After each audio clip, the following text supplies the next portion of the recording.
mic plugged in at the moment, which probably could be problematic. It's all right. I'll figure it out. Well, I assume we are here.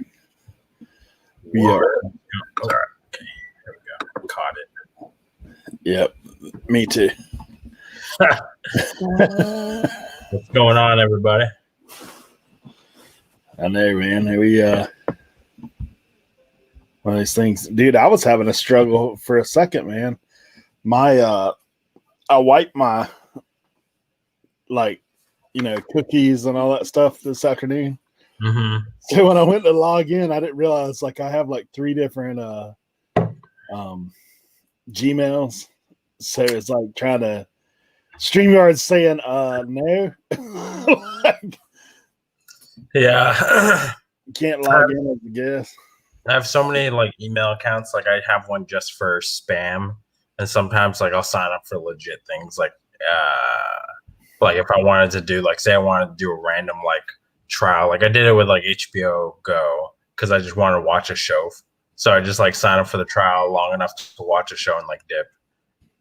But yeah, I have a hard time keeping all that sorted. Cernock, Aaron, what's going on here? You guys are well. We are waiting on Jeff right now.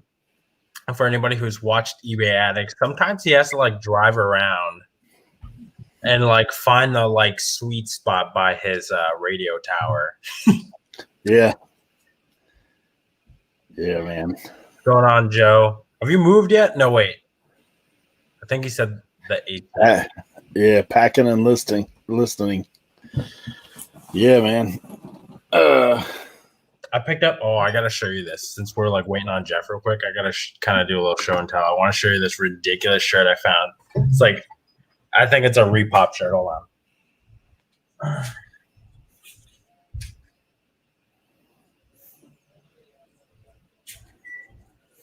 Check this bad boy out. I don't know if you get this reference, Eric. Happy Valentine's Day from Topanga. Oh yeah. Boy Meets World, man. Yeah. It's from Pacific Sunwear, so I don't know. PacSun. I think it's a Repop, but whatever. It has the tags within all that, so throw it online for $20 and see what happens. Yeah, I mean that's a little bit younger than me, but we watched the sad Boy Meets World. I think my sister was into that. Yeah, I had the biggest crush on Topanga Lawrence.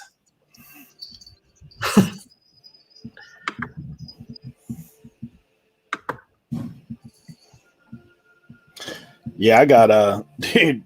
So you see that on my fingers right there? Yeah. I've been staining a table, and like an idiot, I didn't wear gloves. Just the back side of my hand right there had a little overflow. What was I doing the other day? I was in the lab and I was trying to do some genetic transfers, and I have to sterilize the whole lab with rubbing alcohol. And Christina comes in the lab, she's like, "God, how are you sitting in here?" She's like, "It stinks. Are you drunk? Are you high off?" I was like, "No, I'm not. I got some nose blind to it. I've been sitting in there for 2 hours, so you need to ventilate." I was like, "Yeah, probably." Hey, you think it's 2 hours? I'm running 3 fans, and I mean, my butt is numb after I get out of the chair, so I know I've been sitting there for a while. The Beats Lab, you know it. What's going on, Jimmy? Mike, thanks for coming on last week, man. Appreciate you sharing some knowledge, dude. Yeah, Mike's pretty knowledgeable, man. He sent me a manifest of a pallet he's looking into. Unreal. Are you guys gonna do your pallet tour? We're probably gonna make a pallet run maybe the week of Christmas. Please dip into the pallet open box. Have you seen those? Yeah. Where it's they just go through it one by one, power cords. We can do this. If you want a power cord, go blah, blah, blah. Yeah. Dan the Answer Man in the house. I know we always catch Dan right around dinner time. Dan, what's for dinner before you go? What's for dinner? I hope it's not like, I feel like it's something good. Fancy. Dan's a fancy man, really. So it's probably what, 6 o'clock out there with you, Dan? Yeah. Colorado. Yo, I'm guessing barbecue ribs. I feel like Dan used the grill today.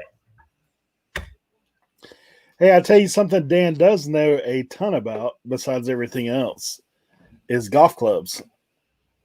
Yeah, dude, he's a golf connoisseur. There was it my post? There was somebody's post, or somebody was talking about him, bragging on him. And he had like made a comment about, like the scuffing on clubs and stuff. Mm-hmm. Yeah, he did a tutorial on one of my Tuesday lives one day. Took us into the garage, showed us about the adjustable club sets, all that kind of stuff. So I was at the thrift store yesterday. I was looking at clubs and drivers and stuff. Nothing good, but I still have to sell off the stuff that I've accumulated from the spring and the summertime. Yeah, Joe, that's becoming a thing again. I was in Walmart and somebody had a cartload of hydrogen peroxide. I mean, a cartload. And the lady came over to him. She goes, "You can only buy one." It's like hydrogen peroxide. Yeah. Dan, that'd be awesome, man. If you and Casey want to come on here and kind of plug it whenever you guys get it going. Yeah, that'd be great. That'd be awesome, man. I would love to kind of showcase to you guys and your knowledge, because that is, I mean, I know brand names just from being around golf, but I'm not I'm not a connoisseur by any means. No, that'd be a cool show for sure. Yeah. So I stocked up on alcohol like during the lull. I actually have to make another run. I still have like 2 gallons of rubbing alcohol. Fortunately, you jokers don't know where I live, so you can't rob me from my rubbing alcohol. Yeah, it's pretty vital for your business to have that. Dude, and I'm spraying it everywhere, and I'm sitting there thinking, I'm like, oh my goodness, like maybe I have to like be careful in case like there's another like rubbing alcohol shortage or whatever. So I don't know. Yeah, it's crazy. I'm like, I could just flip it. I have a pretty good source. I could just flip it. I get it for a pretty decent price. Hey, Richard, thanks for coming in, man. Dude, have you seen Richard's setup? So he has his YouTube studio now it looks like a diner. Has a little jukebox on the table. It's awesome. He gave us a little taste when he hopped in the other day. Yeah. It's one of those things. Jeff has made a few attempts to pop in here. It keeps it. You hear the doink. I don't know that you can hear that. Can you? I can't. I think that's all you hear. Yeah, I have it set to make the noise if someone pops in. But like I said, hey, Shasha, thanks for coming by. Hey, Shasha, happy Friday. Yeah, man. Yeah, so hey, Ezra. Thanks for coming in. Like, that's why I didn't plug in the mic, because that mic can pick up everything. And there's like, I don't know, at least 20 feet of space, a wall and a door between us, and he's found his lungs. He's still letting you know. Man, I've been seeing your pictures, bro. He's growing up quick, man. That's part of why we went thrifting yesterday, because we had to get clothes, just try and get clothes, because we can't keep up. Yeah. We're like, we only, with COVID right now, it's not like we're going out like that. So we don't have a bajillion outfits for him. So it wasn't bad. But yesterday was a 50% off green tag or $1 on green tag clothing sale at like the thrift store that I like to go to. And they like gave me a $10 like coupon or whatever. Man. So I was like, all right, I'm going to go check you out. A lot of furniture, dude. A lot of furniture. If I had the space, a lot of furniture, like solid wood. Man. I know, man. I've been seeing a lot of it lately. In fact, Mike's in here, man. Dude, I rode up to his thrift store the other day, and his truck was slammed full, and he said that was the second load from that same house, like coming out Oh, of there. man. Oh, I think we got him, boys. Man, All right. let's see. Fingers crossed. Yeah, there he is. Hey, what's up, Eric? Sorry, Hey, I'm having technical difficulties today. I kept trying to log in, and it kept saying you have to give the StreamYard permission to use video and audio. So I kept trying to log in, and I kept getting an error message. Yeah, Anyways, so how are you guys doing tonight? How's it going, Eric and Sam? What are you guys up to? Good, man. We're waiting on your arrival, brother. I'm here. I'm here hanging out with you guys. I'm in the process of doing a delivery. I'm going to drop it off, and then I'll have better lighting. So I apologize. I'm running a little bit behind today. He was doing this crap last time I was on the show. He's like trying to work deals in the show. Look at this guy. Stop. Well, I had to. It takes 2 hours to get to Gainesville and 2 hours back. So I was trying to get back in time before the StreamYard started, and I just got caught in traffic. Watch out for them alligators, man. Yeah, no doubt. I mean, I ran an alligator over one time, and so. Oh man, that's crazy. What are you delivering, Jeff? Anything legal you can talk about? Like what? Man, I told you guys I work for a medical courier company, and right now I'm delivering eyeballs. Yeah. So right now they have to have these eyeballs. They have to have delivered to a patient, and maybe somebody that has to have surgery in the morning, but they deliver like human organs and body tissue and blood, all that stuff. Yeah. That's wild, man. That's wild. Hey, small town picker, thanks for coming by, bro. That's awesome, man. Drive carefully. You literally could put somebody's eye out if you don't. Yeah. I don't. Well, that's more business. So. Hey, Bearded Veteran says that you're the second best medical courier in the country. Oh yeah. All right. He said he's first. Oh, yeah, man. for sure. So Eric, I've been meaning to ask you a question, man. We talked before on the stream, and you said that you used to own a Subway. Can you tell us a little bit about what happened? You used to own a Subway franchise? Yeah, I did. I actually had a friend of mine, owner, financed it to me, and I ran it for a while, and then I got flooded out in Irene, so that was the kind of the end of that. He lived out of state.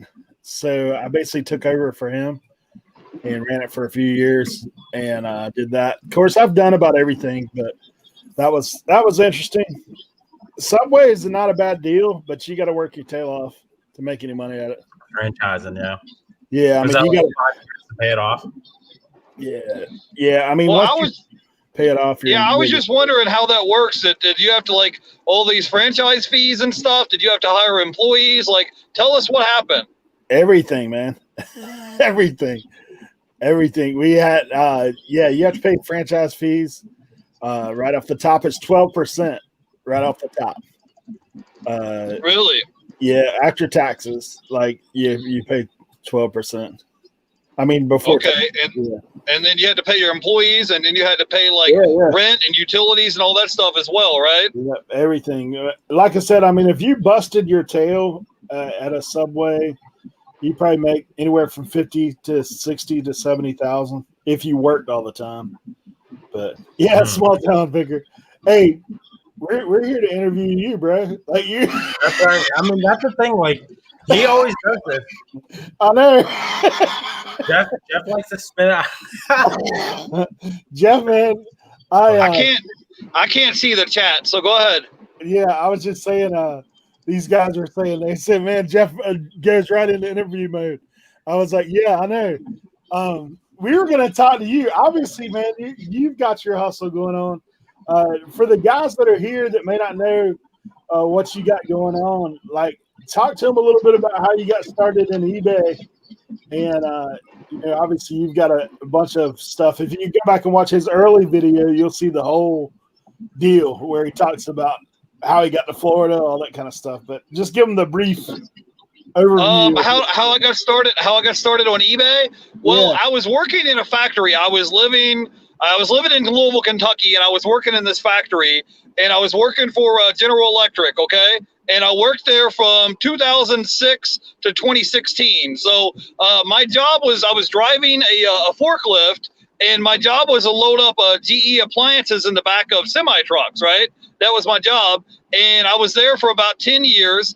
And I was actually, you'd be working 10, 12-hour shifts, working and driving a forklift. And what happened was I was watching a YouTube video, and I was watching some YouTubers, and they were talking about when you go into the Goodwill bins, and they were talking about how they walked out of there with $1,000 worth of merchandise, and in 2 hours. And for me to make $1,000 driving a forklift in a week, I'm telling you, dude, you would have to work a ton of hours, right, to drive a forklift working in a factory. So I was, after watching this video, the YouTube channel was called Gill Daddy and Gill Mama. I don't know if you ever heard of them, but you can Google them or check them out on YouTube. It's called Gill Daddy, and they were at the weigh-in pay, and they were getting charged by the pound, right? And so they would have remotes, vacuum cleaner hoses, they would, parts of a blender, all these different things. And they were talking about how they would buy like a blender, and then they would piece it into like 5 different pieces and then sell the parts off of it. And so I was just watching this YouTube video, and I was thinking, man, that's crazy, because I was thinking about how many hours I was working in this factory driving a forklift. And I was thinking, man, in order for me to make the same amount of money that these guys are making on eBay, I would have to work, 60 plus hours a week to try to make $1,000 a week take home after they take out union dues, and, you had to pay your health insurance, state, local, federal taxes, all this stuff they're taking out of my check. And I'm thinking, man, for me to make $1,000 in a week, these guys are walking home with $1,000 worth of merchandise in one day, right? So after I saw that YouTube video, I've been pretty much selling on eBay ever since. So that's, believe it or not, that's how it happened. I became a reseller from watching YouTube. Crazy enough, right? No, I mean, there are a lot of folks that even just watching Gary V do his like trash talk episodes that he did on YouTube.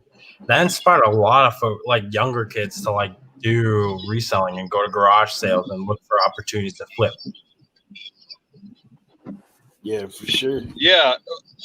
So yeah, and so after watching that video, after watching the YouTube videos, the very next day I was like, okay, we're gonna go to the Goodwill. And me and my brother, I think he's in the chat, we just started going to the Goodwill and buying stuff to resell. We started off with small items, paying 50 cents for a remote, or, buying a video game for $2 and selling it for $20, just little small items like that. And we pretty much been hooked on eBay ever since. I'll tell you, I just, for example, the other day, I just went and bought this video game at a thrift store. I paid $1.50 for it, and I held it up to the camera, and I was like, hey guys, this video game sells for $50, and the very next day it sold for $50. It was crazy, and it's just crazy when you compare that to working a 9-to-5 job, where you're thinking, okay, if you made $10 an hour at a job, you would have to work, 5 hours to make $50 versus walking into a thrift store, grabbing one little video game for $1.50, sells within 24 hours, and you get almost $50, before they take out your eBay fees and PayPal fees, versus working 5 hours out of your day to make the same amount of money. It just didn't make any sense to me, Mm-hmm. It's crazy. So this is your brother, Bearded Veteran, right? Yeah.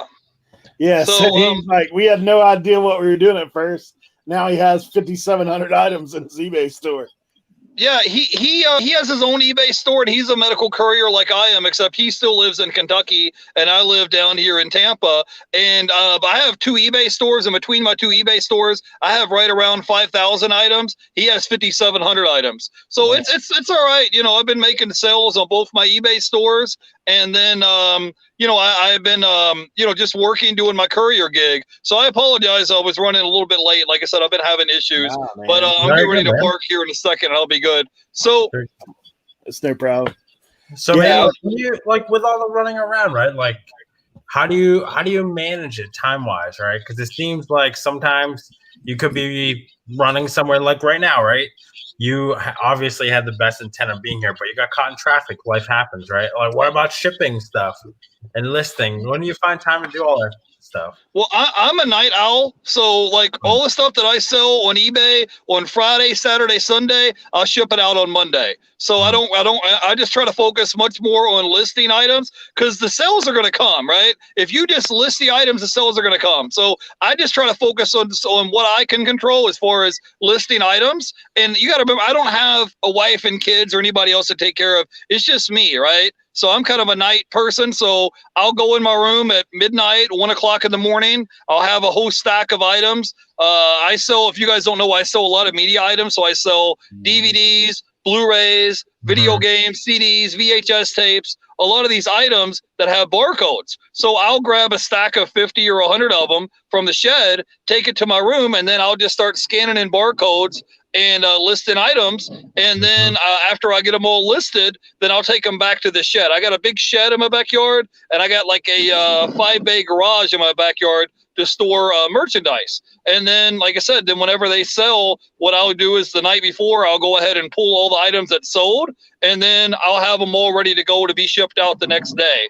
So yeah, that's kind of what I try to do with my eBay store as far as that goes. And like I said, I try to get, my goal is I try to get 100 items listed a day. If I only get 40 or 50, that's okay. I have a little calendar on my phone, and I type in on my calendar how many I got listed every day. So that's kind of the way that I try to do things. And the way I look at it is, if I buy, let's say I buy a DVD for 50 cents and it sells for $10, that's still a 20x on your money. And you can take that money and reinvest it to buy more merchandise. So what I try to do is I try to buy an item, I try to get a 20x on my money, meaning if I spend $5 to buy merchandise, I want that $5 to turn into $100 in sales on eBay.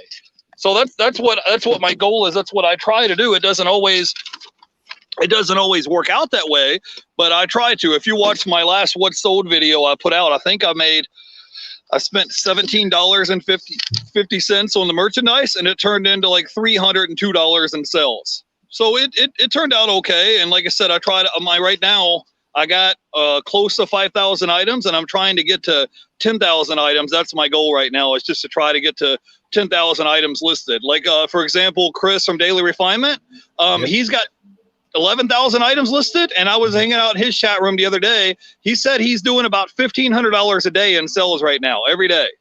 It's crazy, right? Yeah, that's wild. Well, you know, like you do something a little different, Jeff, than what a lot of people like. There's obviously a lot of different schools of thought when it comes to, you know, where you want to be. What you're doing, though, is kind of doing things a little opposite of what a lot of people do, because a lot of people say, hey, you only pick up $50 items. You're picking up 50 cent items, selling them for $15, $20 or $10, and getting the same result. And with media like you sell, I mean, the effort is still far less, because most $50 items are going to be not small. Like, you know, most of them are going to require a little. So it's interesting. Even though you're spending a small amount lower end, ultimately the same turn is coming in. The same turn is coming like back around as what if you sold 10 $50 items or 100 $5 items. You know, it's one of those things that still it's good money. Hey, there's a few people I do want to say hello to in the chat. I know Sam's probably already hit these guys. Tim, thanks for coming in. The Cap Guy, Bearded Veteran, Show Me Pickers, John, thanks for being here. Mr. Bizot dropped in. He said that's making real money at $1,500 a day. That's awesome on that with Chris, and definitely he's a guy that can help you if you're looking at processes and looking at ways to get better at doing it. I think your idea of listing how much you got on your phone is an awesome idea. Well, this is the deal, Eric. Is that okay? The eBay changed the rules recently when they switched over from PayPal only to managed payments. They have like 10 items that are in the select category. Okay, so these 10 items that are in that select category, you're paying 0 insertion fees. Okay, so items like CDs, DVDs, video games, Blu-rays, VHS tapes, a lot of these media items, you're paying 0 insertion fees. So for the basic store subscription, it's like $21 a month, and my goal is with a basic store subscription for $21 a month, they give you up to 10,000 items that you can list for free. So my goal right now is to try to get up to 10,000 items listed, and the sales will happen. I don't sweat it because, like I said, I still have a job where I'm not, my bills are going to be paid, so I'm not sweating it. If I make sales, great. And if I don't, it's not the end of the world. But right now I have 2 eBay stores, and I've been making sales on both my stores consistently every day. And then I've still been working for the Courier company. And then I've been doing well with my YouTube channel as well. So it's been doing pretty well, actually. So if you add all that up, we're doing pretty well. And like I said, a lot of these items, I don't mind. And because, like, for example, right now we're having issues with the post office, right? So with the post office, they're having issues with items being held up in the mail or lost or taken forever. If I have 50 cents tied up in the item and something happens to it, it's not the end of the world. I had a customer the other day that said they didn't get their item. So it's like, if I had to give them a refund, I have 50 cents tied up in the item. It's not the end of the world, Yeah. So that's kind of what I'm looking at. And it's the same kind of result. Think about it. If you were at a thrift store, okay, and you found an item that you could pay $5 for and sell it for $50, right? Let's just say that's what it was, okay? So that would be what? A 10x rate of return on your investment, right? Does that make sense? So you're turning $5 into $50, that's a 10x. Yeah. So for me, if I walk into a pawn shop and let's say I buy 10 DVDs and I pay 50 cents a piece for them, okay? So I paid $5 for these DVDs, okay? Now, all 10 of them, if I sell each one of them for $10 a piece, times $10 times 10 is what? Is $100, right? So you can essentially turn $5 into $100 with that idea. That's the way I look at it, because it all adds up. Some people like Profit Monsters. He's like, well, I'm not going to fool with little $10 items. So I'm just like, well, that's great, because you're a full-time reseller. You have to take care of you and your wife and your kids and your family. Yeah. I understand that. To me, so if he's selling items, $50 items, that means I have to sell 5 $10 items to equal one of his $50 items, right? Mm-hmm. So that just means I got to list 5 times as many items as he does. So if he lists 20 items, that means I got to list 100 items. But to me, if I sit here and list these CDs, I can probably list, 100 CDs or DVDs in probably maybe an hour or two, because they all have barcodes. So you scan the barcode, you can take a picture front and back. A lot of the times, a lot of the stuff I get is brand new in the shrink wraps, right? So you can just use the box art or the cover art of the item it is that you're listing, right? And then you just hit sell similar, and then I just type in how much I'm listing the item for, and then I'll put or best offer, and then boom, it's up and running. Does that make sense? Yeah. So like I said, there's nothing wrong with it. If somebody wants to list an item for $50 or whatever, I'm happy for them. I'm not, I'm not trying to do things the same way as Rally Roots or one of these other guys that sell like a lot of shoes. I just kind of have my own little method and my way of looking at things. If I can turn $1 into $20, that's a 20x on my money. So I'm totally cool with that, And you talk like there's other things involved. Like today, I packed a couple items that, man, it took some doing. I actually had to run around because of the post office being late. I had actually ran out of bubble wrap. And I've tried to find some at my usual spots. There ain't nothing here. I ended up buying at the post office for $3 a roll, rolls like this big. So I had a couple things I had to pack. Whereas you, man, those DVDs, like what, you dropping them in a bubble mailer, right? Like they roll. I got those 6x9 padded envelopes, and I have some in the shed, and I keep some in my car, and it's pretty easy. You just print off a shipping label, put it on top of your 6x9 padded envelope, and then ship it out. It's pretty easy and pretty quick, goes by pretty quick. So I don't mind it. I don't mind it if I have to sell 5 times as many items as you do, Eric, for the same number. It's the same. We're looking at the same number, right? Because if you buy a pair of shoes if you go to the Goodwill and you buy a pair of shoes for $5 and you sell it for $50, you're looking at a 10x rate of return. Whereas if I go I could spend the same $5, buy 10 items for 50 cents a piece and then try to sell them for $10 a piece, I'm targeting $10 times 10 items is $100. So if I could turn $5 into $100, that's a 20x rate of return on my initial investment. I don't know if that makes sense to you or not, but that's kind of the way I look at it. And so if I go home and let's say I list 100 DVDs tonight and it's $10 times 100, well, I listed $1,000 worth of merchandise by the end of the night. You see what I mean? And whenever it sells, it sells. It doesn't bother me either way, you know? Yeah, I mean, and that's kind of, I guess, what I was kind of getting at. I sold I did a big media buy a while back, probably like 150 box set DVDs, and killed it with those things, man. Killed it. But I've been buying DVDs pretty consistently too. Now, not as many of mine are in the shrink wrap, so probably a little less. But you know, for me, I look at those things and say, man, they're easy. Like I can pack 20 of those in the length of time it takes me to pack like something that I got to shrink bubble wrap, that I got to pat everything out, or got to Frankenbox something to make it fit. So it is easy. That's for sure. Right. And so that's the whole idea is it's very easy to list. It's very easy to ship. It doesn't take up a lot of space in your house or your garage or shed. You know, your item's like this big. It doesn't take up hardly any space. And so that's the whole idea. And then you have very little money tied up in the item. So if something happens, if your item gets lost or stolen in the mail or broken, it's not a big deal. You've got 50 cents or $1 tied up in the item, so it's not the end of the world, you know? But I mean, occasionally I'll sell higher dollar items, but most of the items I sell are an item that I paid maybe 50 cents for and it sells for $10, $15. I paid $1 for it and it sells for 15, 20, 30 bucks. It's in that price range, but it's okay. Like I said, it's fine with me because my idea is to try to do a higher volume of quantity, because I get people that send me messages like, well, I make a good living on eBay, but I don't need to have 10,000 items listed. And I'm like, well, good for you. I'm not mad at you. I'm happy for you. If you can go out here and kill it, like I've had some of these guys on my channel, and you can make $7, $8, $9, $10,000 a month in sales and have 500 or 1,000 items in your store, that's great if that's what works for you. But to me, I'm like, man, I've got this big shed, I've got this big 5-car garage in my backyard. Why would I not go ahead and maximize that out? You know, so I'm gonna try to max out my main store and get it to 10,000, and then after that, I'm gonna max out my second eBay store and get it to 10,000. The problem is my second eBay store is still on PayPal, so I don't have those 10,000 free listings. So when I say free listings, you're paying 0 insertion fee. So at the end of the 30 days, if your item doesn't sell, it'll auto relist, and you're paying 0 insertion fees. So you basically have no risk in the item, right? We lost your audio.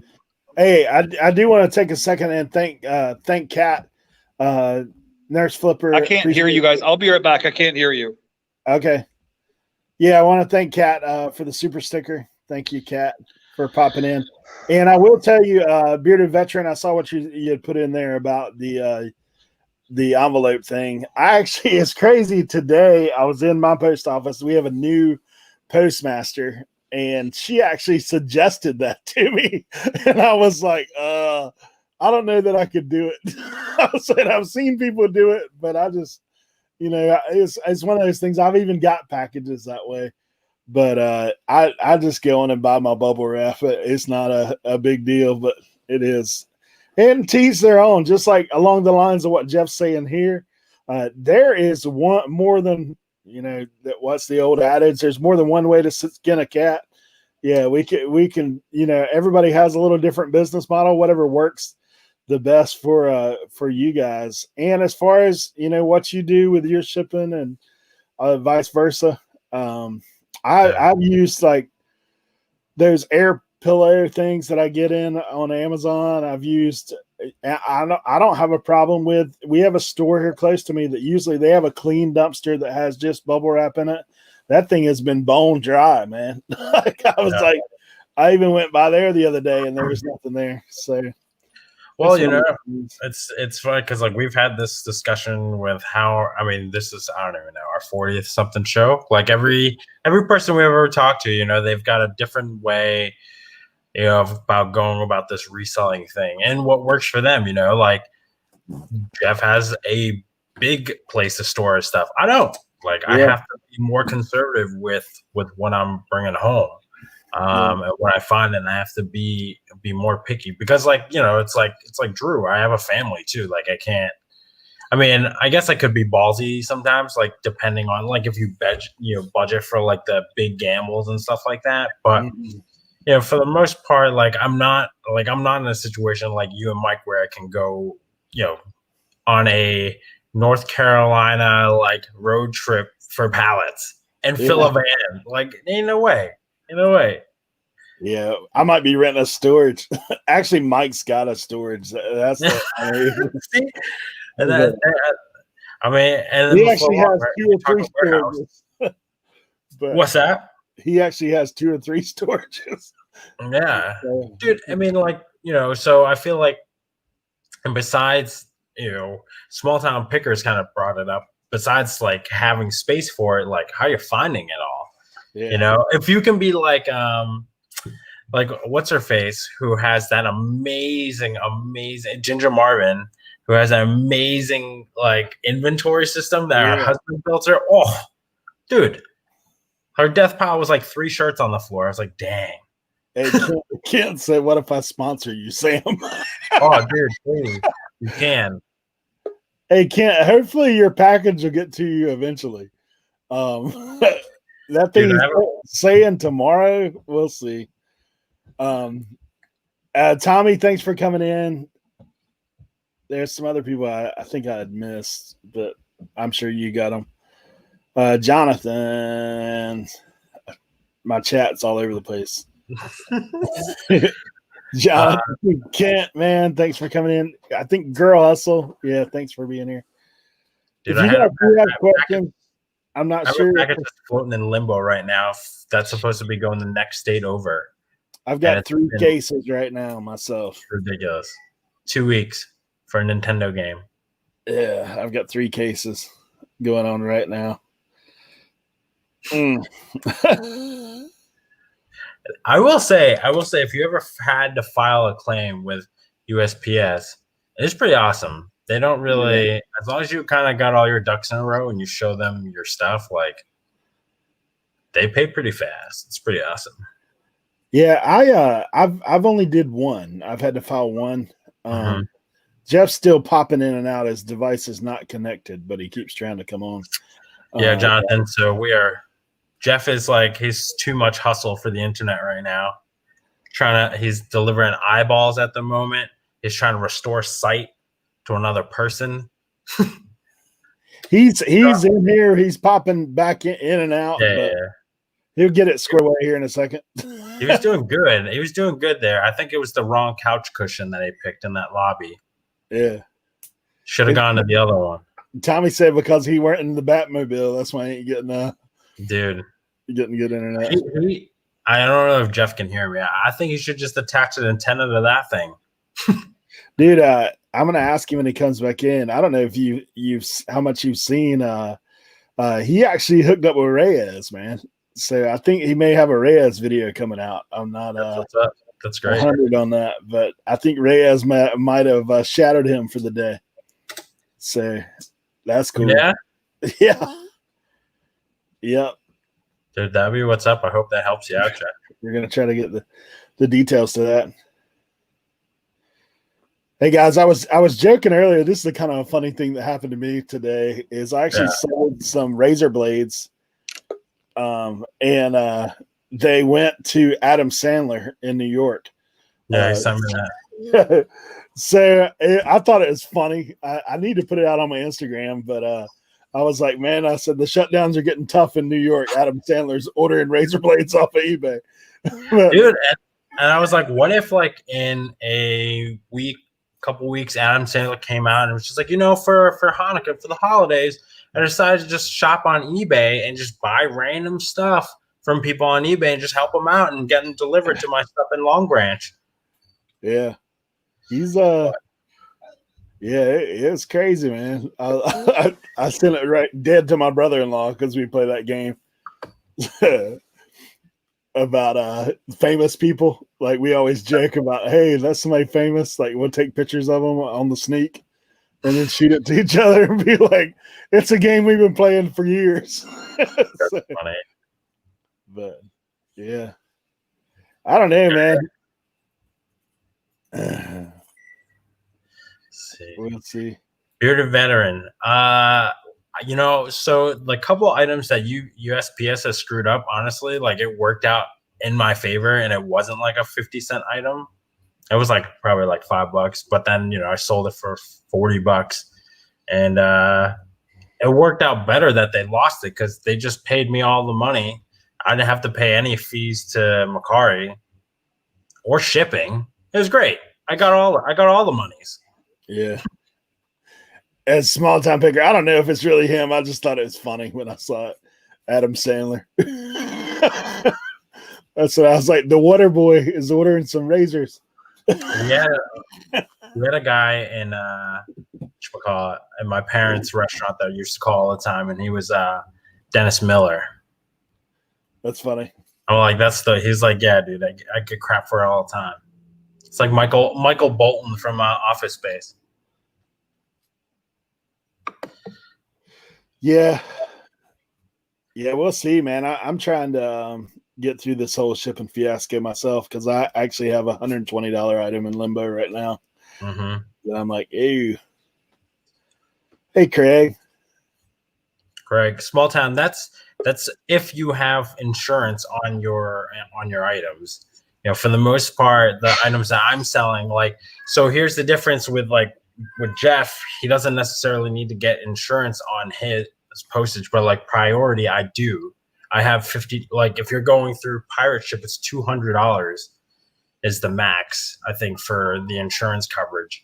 So a lot of stuff I sell, because they're bigger items and they're not small items, like I have to do Priority. So automatically, like, I'm covered in case anything happens. Like, and the same goes for like my regular 9 to 5. So you just got to make sure that it's not like with cards, you know, you're sending them with like stamp and a letter. That's like when you kind of get into trouble. And I think that's why they're doing some of the smaller packages with like tracking and stuff now, right? Like, did I hear something about that? Yeah, I know. Well, there's rumor that eBay is going to come out with like 85-cent small rate.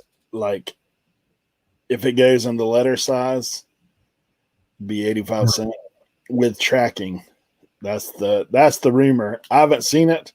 I've heard it from multiple people, but dang, he might be back. There he is. I got lucky. I only had one so far. Knock wood. Hey guys, sorry about that. What's up? Have you restored sight to someone yet? Yeah, I think he's back to the house. I'm back. I'm here. So. Hey, so before your thing messes up or whatever again, hey, so I saw some Instagram stuff with Reyes. Like, I know that you met up with Reyes. Did he shadow you for a day? Do we have a video potentially coming or what? Yeah, it's supposed to be coming. We did a video a couple weeks ago with me and Reyes the Entrepreneur, and he flew in town to Florida, and he hung out with Rally Roots. What's that guy in Miami? Rake and Profit. He hung out with me, Rally Roots, Rake and Profit, and a couple other people he met up in Miami with. And so he made a video with me. And so what happened was he wanted to see what a day in the life was of being a medical courier, right? So I had just got this Toyota Camry. We're driving down the highway, right? I've got a delivery. We're driving basically from Tampa to Fort Myers and back to Tampa. The run will pay $100, right?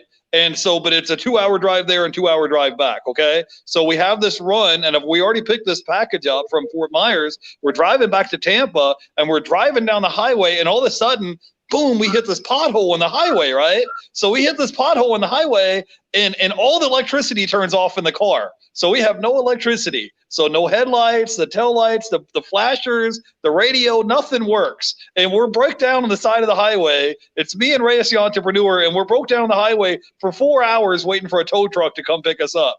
And he was not happy. So, so we were doing a ride along, and he wanted to know, like, hey, how did you get started working as a medical courier? What's happening? We're filming, and we're doing all this stuff. And like I said, and just so happens the alternator went out on the car. So we had to go buy a new alternator. So we're broke down. We're on the side of the highway. It's just me and Reyes. We're on this like really dark highway. There's no street lights. There's no headlights. There's no tail lights. There's no blinker. There's no nothing. And we're just broke down somewhere between Fort Myers and Tampa on the side of this highway.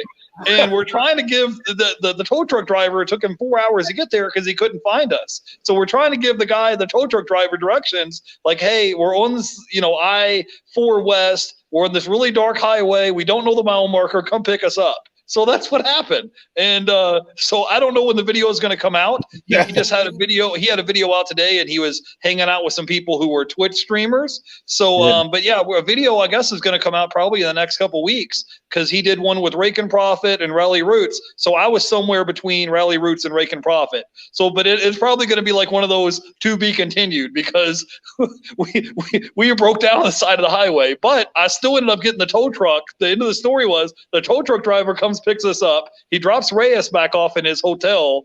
I ride with the tow truck driver back to my house because we didn't know what the problem was at the time, and they couldn't give us a jump because we were on the side of the highway. So then I get the car started. I get a second delivery from Tampa to Orlando, and I still ended up making $200 at night at work. So it was crazy. That's crazy. So Reyes probably after he got back, he's like, yeah.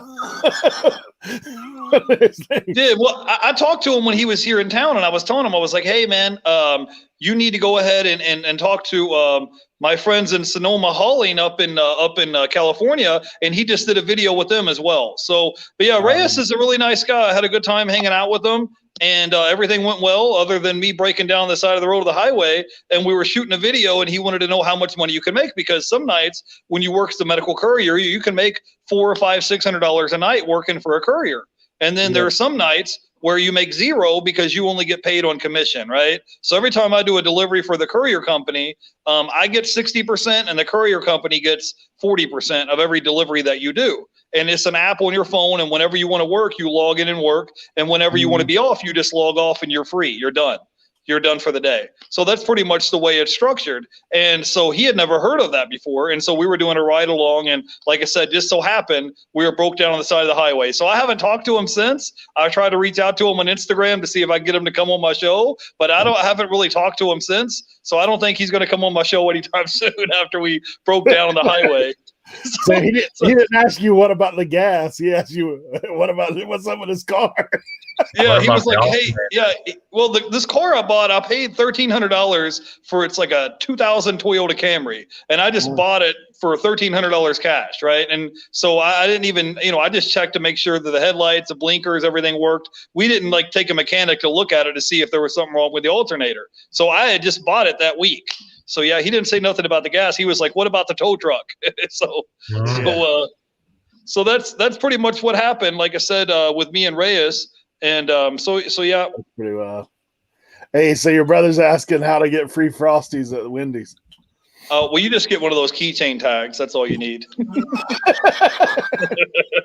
So you get a keychain tag that you buy from Wendy's, and whenever you go to Wendy's, they'll give you a Frosty every time you buy something there. If you're a courier or anybody? No, just anybody.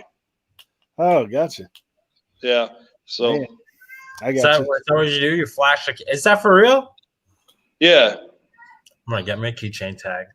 Yeah, I just got one last night. I went there and got one of those $5 biggie bags, and it was like a sandwich, fries, 10-piece chicken nugget, drink, and then I got a free Frosty for $5. So, there's not a lot of places open at 2:00 in the morning. When I work. How does that transaction go down? Do you show them at the window, or are you at the drive-thru? You're like, I also got the keychain. Like, yeah, you go to the drive-thru and you order your meal, and they were like, "Is that all?" I'm like, "Yeah, I want to get a junior chocolate Frosty with my meal." I'm like, "I got a keychain tag." And sometimes when you go up to the window, they're like, "Well, I need to see the keychain," so I'm reaching in my wallet to pull it out to show it to them. So it's funny. That's it. All right. Yeah. Keychain tag. Yeah. Where do you get it from? The tag. You just buy it there. If you go there, I think it's like $2 or something, and then it covers you for the whole year. So whenever you go to Wendy's and you go to the drive-thru, you show them your keychain tag. The idea is they want you to buy something. So every time you go there and you buy something, whether it's $5, they'll give you like a little junior chocolate Frosty or whatever with your meal. But honestly, I've been going to Burger King a lot more than Wendy's. Don't tell them though. Oh man, Ken Daigle said CrossFit approved. For sure. It's keto. It's keto friendly. Yeah. Yeah, man. We keeping it. Oh man. Yeah, that's pretty wild about having Reyes and all that stuff. And man, so did you talk to him any about your eBay? He wasn't interested because he's done eBay before. He hung out the whole day with Rally Roots the day before. Yeah. So, I have a small channel. I have like 1,900 subscribers. So he didn't really want to hear nothing I had to say about eBay. He just wanted to make a video about Medical Courier because that's what he does. He films videos with different people. Yeah, so, yeah. And he had already spent the whole day with Rake and Profit. He spent the whole day with Rally Roots. And so I'm like this, nobody even knows who I am, So he didn't even want to talk to me about eBay.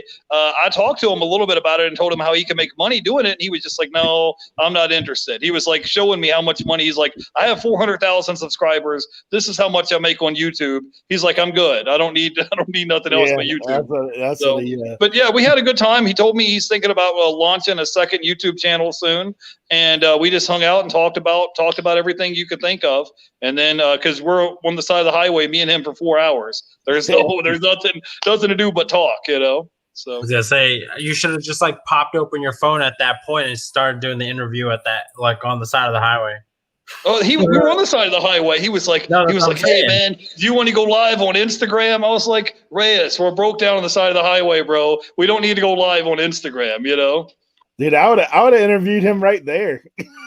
Hey, we're going live on my channel. Well, I had like a little 2-minute video that's on my channel with me and Reyes on the beach, and it was like his 5 tips or whatever for YouTube. And we were going to film another video later that day, and he was going to break down because I think he was making like $10,000 a month on his YouTube channel, and we were going to make a video about how much money he makes as a full-time YouTuber. But I just wasn't planning for my car to break down on the highway, so I tried to reach out to him to see if I could get him to come on the show because he said he would, but I don't think that he's going to anytime soon.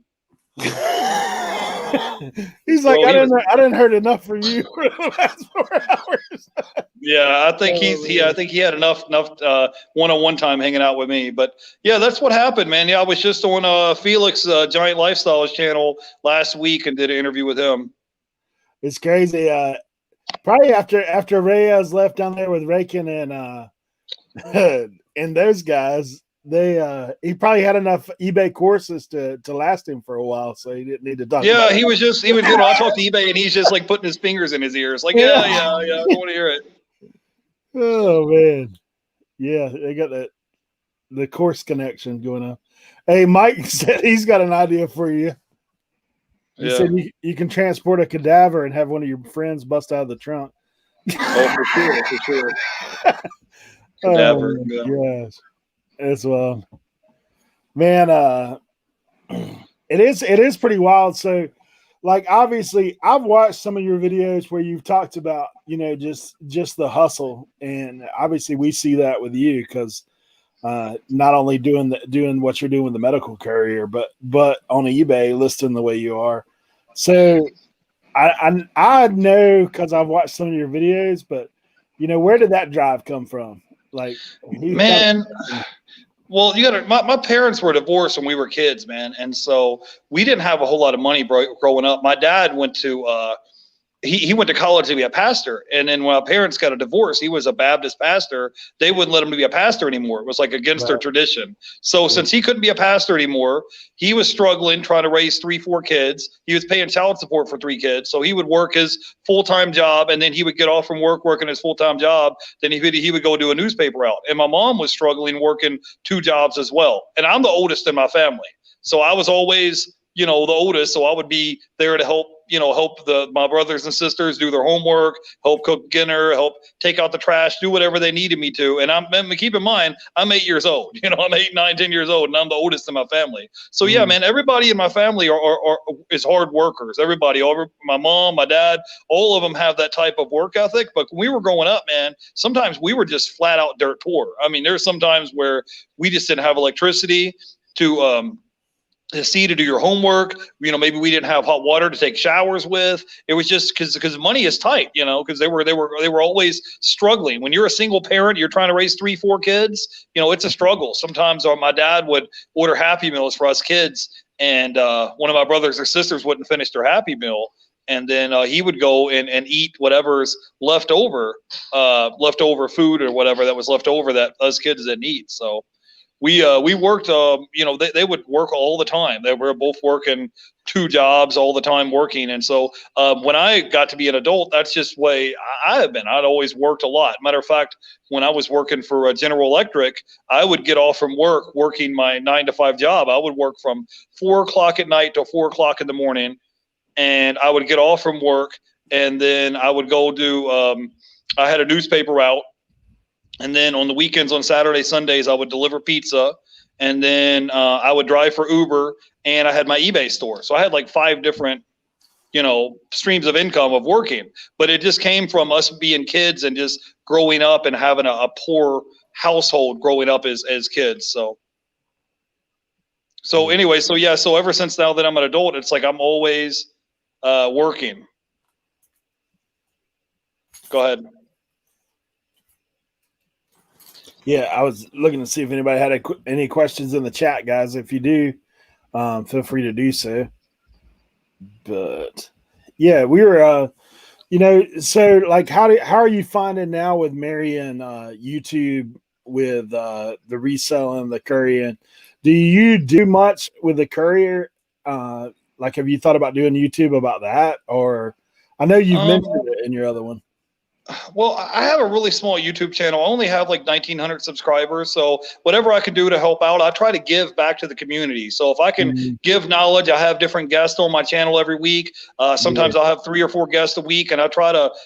My goal is you almost see the wrestlers, and their job is to try to get the other wrestler over. So my job is I'll try to help get the other guys over on my channel. Sunday we have 2 dudes pickers coming on. I've got Midwest picker coming on Monday. Tuesday I have a guy on, and he has a career, and he has a fleet of rental cars. So we don't just talk about eBay. We don't just talk about Courier stuff. I bring on different people on my channel. Last month we had a guy on my show, and he had an ATM business, and he bought this ATM, and he spent $2,500 for this ATM, and his ATM was paying it back $2,000 a month just from that one location.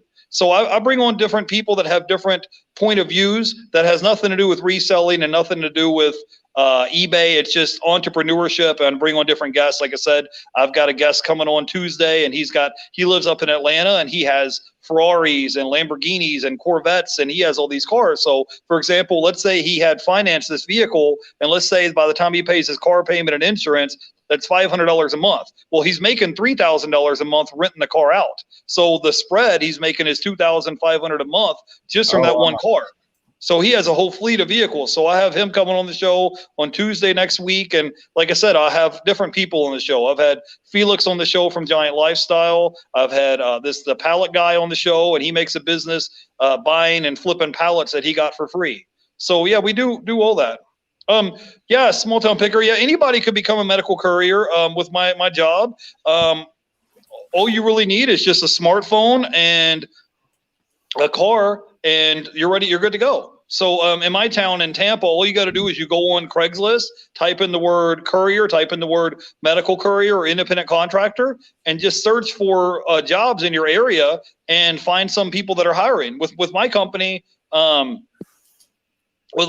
work for, I've showed you guys my paychecks. It's probably maybe $1,400-$1,500 a week, which is probably around maybe $70,000 a year, $60,000-$70,000 a year. But the good thing is it's just an app on your phone, and whenever I want to work, I just text the dispatcher and tell them, hey, the driver 30 is available, and then they'll text me back 10-4, we got you on board, and then they'll just tell me, say, hey, we have this run that just came in to Gainesville. Do you want to do this run? And the run will pay $100, but sometimes they'll call you in, and you get up to Gainesville, and it's a double run. So now you've made $200 in 4 hours.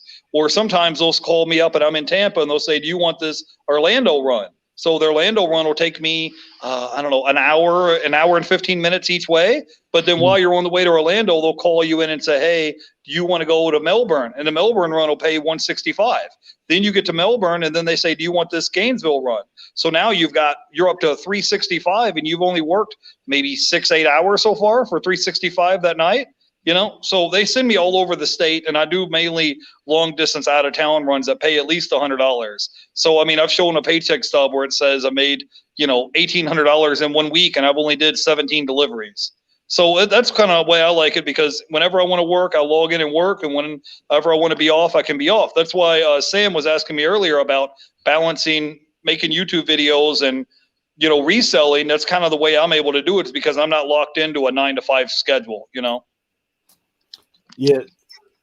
I know you obviously how I found you obviously was the whole interviewing. And then, I've been on there a couple times. I know Sam's been on there with you as well. I do think it's very interesting. I mean, one of the things we talked about when we started our show is trying to bring value to people within our community. So, I mean, it's always great to hear different points of view and different ways that people go about things, some more successful than others. But everybody's in a different spot, where that's the one great thing I think about reselling is, you can do it one way where you're at may dictate a little bit of that, and other people can do it other ways. But I mean, I think that we can learn a little bit from everybody. And, I'm always be learning kind of thing. So I think that it's great to see all these different points of view. Kat, I have a question. Also, too, like what you can marry together with reselling, because for a while we were talking about, like, I was doing DoorDash for a little bit. Like, that was cool. It was hard to source doing DoorDash, but like if you're out somewhere, it was easy enough to source. So that brings me to Kat's question. What do you do about sourcing? My favorite place to source right now is pawn shops. I love going into pawn shops where you can negotiate the prices on stuff. So you can negotiate the price on video games or DVDs because they want to get the stuff moved. It's taking up space on their shelf. So yeah, a lot of times, depending on what time of day it is, I'll stop in these different cities and go to pawn shops or thrift stores, or maybe I'll stop at a Walmart and go to the clearance section and look around. But right now, the biggest way that I'm sourcing, because of all this whole virus things going on, I've been sourcing a lot online. So basically, when I go and source online, I'll order 200 DVDs or 150 or 200 items shipped to my door, and I'll pay like 54 cents a piece for the items and have them shipped to my door. So if you watch my channel, you'll see me. I've done unboxings and like, hey, I bought 200 DVDs and had them shipped to my door, and in that way, it cuts out a lot of sourcing time for me. And then all I'm doing is just the time of listing and shipping. Does that make sense? Yeah. For sure. Yeah. So right now I've been looking at this item. I haven't bought it yet, but I've been looking at this big item. They've got it's 1,000 CDs. They're all brand new in the shrink wrap, and it's shipped to your door for $400. So your buy cost is 40 cents a piece. Now, if you can sell them for $10 a piece times 1,000, you're turning $400 into $10,000. Does that make sense? So you're going to get a 25x on your money. So your initial buy cost is $400. And you have 1,000 CDs shipped to your door brand new. And like I said, if I can get at least $10 a piece times 1,000, that's $10,000 worth of merchandise. And and it's not going to take me a super long time to list them. They all have barcodes. I could just scan the barcodes and list them. So I don't know if that makes sense to you, but yeah, when I do travel, I do go sourcing. Also, I'll go on Craigslist and I'll look in the free section. If you guys look on Craigslist and go to the free section, whatever city I go to, if I go to Orlando or Gainesville or whatever, I'll check the free section on Craigslist. And sometimes people just give you stuff for free. I've had one day where they've given me, 200 or 300 VHS tapes for free. They just wanted to get rid of them. And I went home and listed them, and I was like, hey, this Aliens VHS tape just sold for $10 and I've got nothing in it, So I definitely would, you can check that out. Whatever city you're in, you go to Craigslist, look in the free section, and sometimes they have couches and old junk in there, but you can get, VHS tapes. They have other items that's left over for free. So what happens is, like on a Saturday or a Sunday, whatever's left over from these yard sales that they didn't sell, they'll put it out to the street curve. And you can just come by and pick it up and take your pick of the litter and get whatever you want, Yeah, that's awesome. Yeah. Hey, Joey Bada Bing is in the house. Hey, Joey. Hey, Nurse Flipper and Small Town Picker. I can't see the chat, guys. So normally I'm in the driver's seat and I can see the chat. Now I'm on the other side. So yeah, I always open the second window when I'm with somebody or try to. But man, yeah, I know. So are you able to stop and source like in between runs? Like if you so for example, like I just did this delivery at Gainesville run. The run takes me 2 hours there and 2 hours back. Right. The courier company gives me 6 hours to do the delivery. So if I need to stop and get a soda or get gas or grab something to eat or go to the bathroom, I'm good. So if I want to run in here to a pawn shop, like I said, my favorite items right now are to source is media items. So I can run in there and there's a sign that will say, 10 DVDs for $5, So I'll go in there and spend $5 and buy 10 DVDs I try to get ones that are doing the shrink wrap. And if I could turn that $5 into $100, to me, that's a good day. I'm in and out in, 5 minutes, Yeah. So have you or your brother been like scammed on like big ticket items? Like I know you see that, but your brother's brought it up a couple of times in the chat, so I didn't know if you guys had like a negative experience. Well, I have 100% feedback on both my eBay stores. Yeah. My brother mainly sells remotes. That's his big thing. Gotcha. He's got in his eBay store, he has 5,700 items, and I'd say probably 80-90% of the items he sells is remotes. But he'll buy a remote for 50 cents. Like today, he bought one for 50 cents, and it sold for $35. And he paid 50 cents for the item. So I don't think that he has a lot of issues with scams, because at most worst case scenario, we've got 50 cents or $1 tied up in the item, So it's not really a big deal. But I mean, it does happen. Right now, I've been having issues with the post office, because the post office, I've shipped out my items and the customers say they didn't get it. And I've had people open up cases against me, and I'm just like, dude, the post office has your item. I mailed it out, For the most of the video games, I ship first class. A lot of the DVDs and stuff, I'll ship media mail. Yeah. Do you offer an upcharge, like if someone wants to get it there faster? Like if you don't the eBay customers pay for shipping, so if they want to upgrade it to get first class shipping or whatever, they can do that. But most of the time, like I just sold one yesterday. There was this Elvis VHS tape. It sold for $10. And the customer paid $2.80 for shipping. So I just shipped it out media mail. But yeah, maybe one day this week I'll make a video and I'll show you guys inside my shed, so you can just see all the different items that I have stacked up. I've got a bunch of video games to the right, and then I have a bunch of DVDs, and on the top shelf I have a bunch of Blu-rays. I've been buying a bunch of Blu-rays and items from the Dollar Tree for like $1, as they're all brand new in the shrink wrap, and then I'll try to sell them for $10, $15, $20. For example, today I just sold one for $18 and I paid $1 for it at the Dollar Tree. Yeah. So if you guys go back, you'll watch some of my videos of me sourcing to the Dollar Tree, and I get so many thumbs down. So many people hate me every time I go to the Dollar Tree, because I'll go in there and I'll buy 100 Blu-rays or 100 DVDs at a time. And I'm thinking in my mind, okay, I'm turning $100 into $1,000, right? But in their mind, they're like, oh, this reseller is buying up all of our merchandise, and now I can't find any Blu-rays because of people like you. And I'm just like, oh, have a good day. What do you want me to tell you? I'm sorry. You weren't gonna get off the couch and look for Blu-rays, you liar. Right. So. Yeah, it is wild. Have you? I know, because we've talked to somebody else about, Blu-rays. Like sometimes you have the trifecta, right? Like you have the digital copy, you have the Blu-ray, and you have the DVD. Yeah. And we've talked to someone recently who's talked about actually selling the digital copy separate. Well, I try to sell stuff I can new in the shrink wrap. It really makes your returns very minimal. So I personally don't do that. Whatever comes with the item is what I'm going to sell it with. But like I said, I just sold an item today for $18, and I paid $1 for it at the Dollar Tree.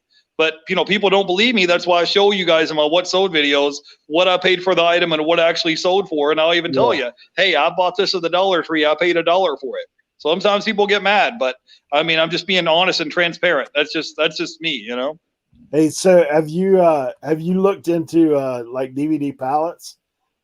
Have you seen any of that stuff? No, like I said, right now I've been mainly doing DVDs, Blu-rays, and video games. I'm going to be expanding into buying CDs here shortly, because you can go to a thrift store or a pawn shop or a Goodwill and get them for 25 cents a piece new in the shrink wrap. And some of these CDs will sell for $15, $16, $17, $18 a piece. And you've got a quarter or 50 cents tied up in the item. Like I said, I'm looking at a big bulk deal where you get 1,000 of them shipped to your house, and your buy cost is 40 cents a piece. So if you turn 40 cents into $10, you're looking at still a 25x on your money. That's the way I look at it. Right. Yeah, I was looking up like there's places that sell Gaylords of movies, like whole pallet of movies like that in the shrink wrap. Obviously, you're talking, if you fill a Gaylord with movies, that's a lot of movies. Yeah, I got a guy here in Tampa where I live at. He's got his place is called Our Family Liquidation, and he said he was going to have 3 or 4 pallets of just Blu-rays that came straight from Sony that he was going to sell to me for 40-50 cents a piece, and they were brand new in a shrink wrap. But the problem is, because of this whole virus thing, he said in order to get this whole trailer load of merchandise shipped from Texas to Florida, he said it would cost $4,000 or $5,000 to get it shipped here. So as soon as this virus goes back to normal, I will be looking at buying pallets of merchandise. I really don't fool with.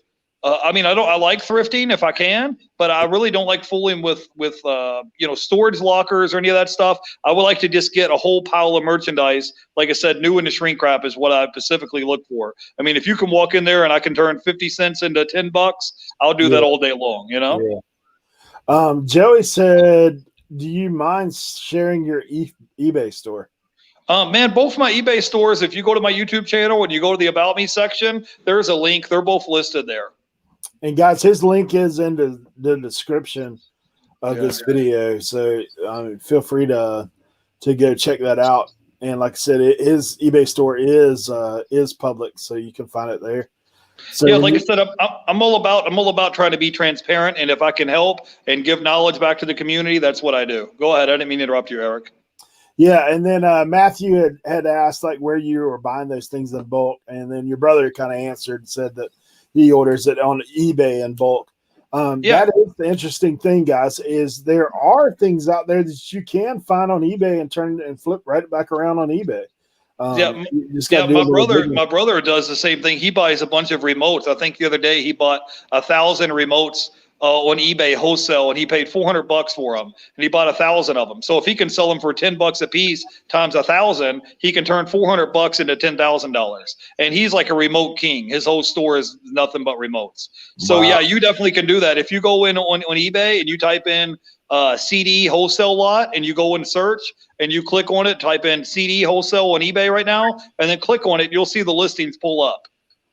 So and also you get whatever that thing, those eBay bucks. Whenever you buy something on eBay, you get eBay bucks that it's like gives you a discount in the future on buying more items on eBay. So you buy on eBay, have it shipped to your house, and then you resell it back on eBay. And if you guys go check my channel out, I do unboxings and show you guys, hey, here's a whole 200 DVDs that I bought on eBay wholesale, and I've got 54 cents a piece tied up in them, and then I'll resell them back on eBay. But yeah, like I said, I don't mind going to a thrift store or Goodwill or a pawn shop and buy stuff locally, but you're getting 4 or 5 items for an hour out of your day because you got to go find a parking spot, wait in line to check out, all this stuff that a lot of times they only let 5 people in a store right now at a time because of the virus, and you got to wear a mask and all this stuff. If I can have it shipped to my door, that kind of cuts out the middleman.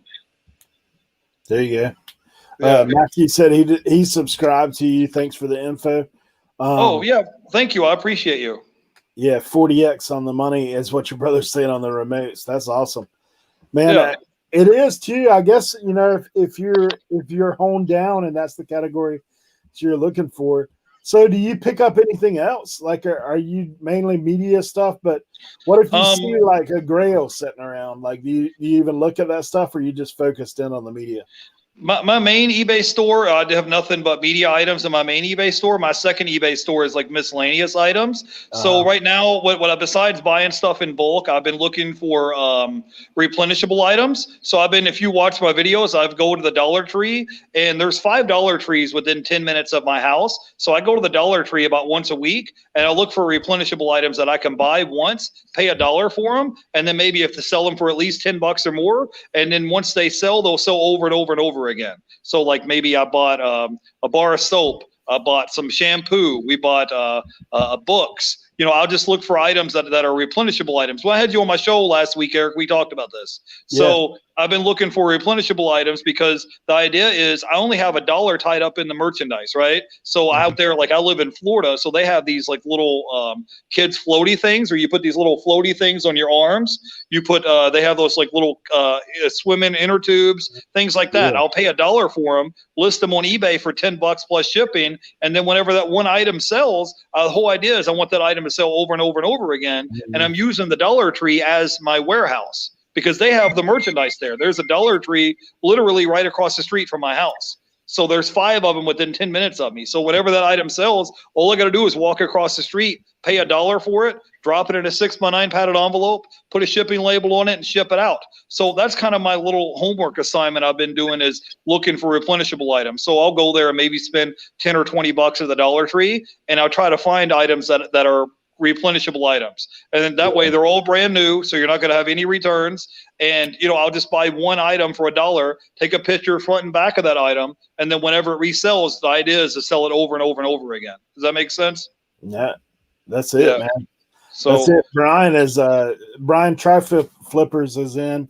He's like, man, that's genius, because he said he's been struggling with the whole thrifting in his area. It's kind of rough right now. So that's a great idea.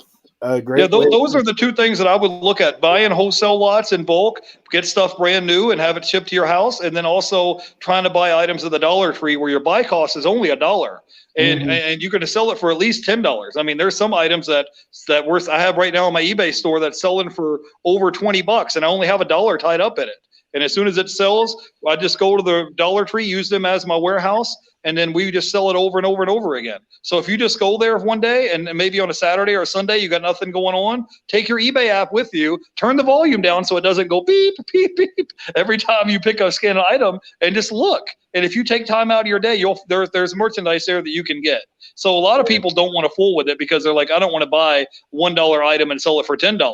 And I'm like, okay, well, what if you sold it 10 times? And it's, and instead of you trying to list 50 or 100 items a day, you listed those 10 items and they just sold over and over and over again. So those are two things that I would definitely look out. Go on Craigslist, look in the free section on Saturday, Sunday. People have stuff left over from yard sales they'll give away free. Go to the Dollar Tree. And also I would try to buy items in bulk. Get 100 or 200 items shipped to your door all at once. So I would try those are three things that I would definitely check out. Yeah, for sure, man. For sure. 3Gen Hustle, thanks for coming in. Hey, 3Gen Hustle. I can't see the chat, but thank you for stopping by. Yeah. Oh, yeah. So, guys, if y'all have any further questions for Jeff, feel free to drop them in the chat. We obviously, man, we've been he said you got kicked out of Dollar Tree because your phone volume was up. Yeah, this lady came up to me one day and she was like, sir, can I help you? And I'm like, no, I'm good. I'm just looking around. She's like, well, you can't be scanning our products, our barcodes in here. So what I do now is I have to turn the volume down on the sound all the way, because if you don't, it'll go beep, beep, beep. And one time I was there scanning barcodes and I heard this lady say, call security, call security. And I'm like, all right, I'm out of here, because I'm not stealing anything. I'm not breaking anything. I'm just scanning barcodes. And some of them, they just don't like that. But anyways, you could, your buy cost is $1. So at worst, if you buy something and it doesn't sell, you only got $1 tied up in that item, so it's not the end of the world. But yeah, definitely, if you go there and look around, I've had videos on my channel and I even show you guys what I buy, how much I paid for it, what it sold for. I mean, I'm pretty transparent. Yeah, that's one of those things. I know. I'll just give a piece of advice to everybody on all that. Dude, if you do go pick up some of this stuff, dude, don't tank everybody's price, man. that's one of the things that I just, because that hurts everybody. It ends up hurting you, hurts everybody else, and it comes back around. So just one of those things. That's it is crazy that Dollar Tree is trying to call you out on that. Like, I just left. I didn't try to fight or argue with the people, because these people are making minimum wage. You know what? I'm not going to argue with them. They're just doing their job, and I'm doing my job. So that's why I said I got 5 of them within 10 minutes of my house. So I just left and did a U-turn and went down the street and went on about my way. But yeah, man, right now, like I said, guys, I've got 2 eBay stores. They're linked on my YouTube channel, and I've got my Courier job, and I'm going to probably throw another log on the fire next year in 2021. I've been looking at maybe Amazon. I've looked at maybe buying an ATM. I've got this guy coming on my show on Tuesday. He's got a whole fleet of rental cars. Like, I've been looking at other avenues. Maybe I might start a second YouTube channel. There's these different ideas that I've been looking at. So don't just get complacent. Don't say, well, I'm just barely getting by and I'm doing my 9-to-5 job, or I'm making enough money to barely get by. Now is not a good time to do that. You see a lot of people getting laid off. There's a lot of businesses going out of business right now. So don't get complacent and just say, well, I'm doing enough to just get by and pay the bills. Because I was looking, I think it was Daily Refinement came out today and was saying next year in 2021, the post office is raising their shipping prices. So it's like, the cost of living is going to keep going up. And if your income is here and it's flat and your expenses keep going up, you're going to be in a world of trouble. So I watched your video the other day, and I'll just tell you guys, I mean, there's a lot of you guys that I do watch. I'm not always the best about leaving a comment on them, but I actually watched your video the other day where you were talking about basically doing that same thing, finding a way to make more money and lower your cost, your expenses. If you guys don't know, I made a video about a week ago, and it was talking about how to bulletproof your finances. It's important to try to reduce your expenses as much as possible. Where I live at, I have 2 roommates, so my rent is $350 a month, right? And I was paying $1,100 a month, right? So now my rent's down to $350. So now I was paying $200 a month with Sprint. I switched to T-Mobile. Now my cell phone bill is like $50 a month. You know, any little thing that you can do. You know, now since we live out in the country, my water and trash and all that stuff's included. So I just split. I pay 1/3 of the electric bill, and that's maybe $60-$80 a month. The rent's $350. My cell phone bill's $50. My car insurance is $87. So if you add that up, that's $587 for the month, all of my bills.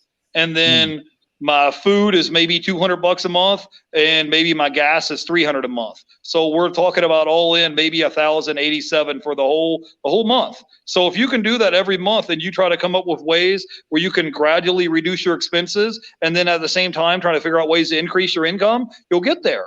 But you can't sit there and be complacent saying, well, this is what I've always done. Because what's happening is we're in the year 2020. You got to think about what the year is going to be like in 2030 or 2050. Your expenses are going to gradually increase, and there's nothing you can do about it. You know, gas and food and car insurance and groceries, all that stuff's going to keep going up. You got to find a way to kind of balance it out, you know?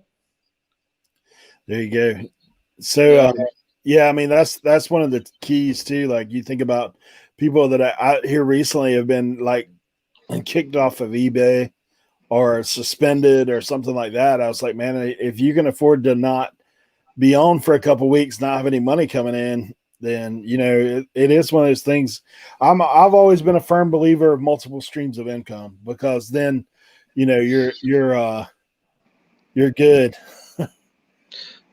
Yeah. Well, I mean, anything can happen. I had Prisoner Prophet on my show a while back, and he said he got zeroed and was suspended on eBay for a week. And if that was your only stream of income and you get zeroed, you're in trouble. I live in Zephyr Hills, which is just north of Tampa. Yep. So it's one of them things. Well, man, so what are some final tips you got for the guys out there? I know on your show you're always like, let's give 3 things that are tips for doing the eBay or the hustle.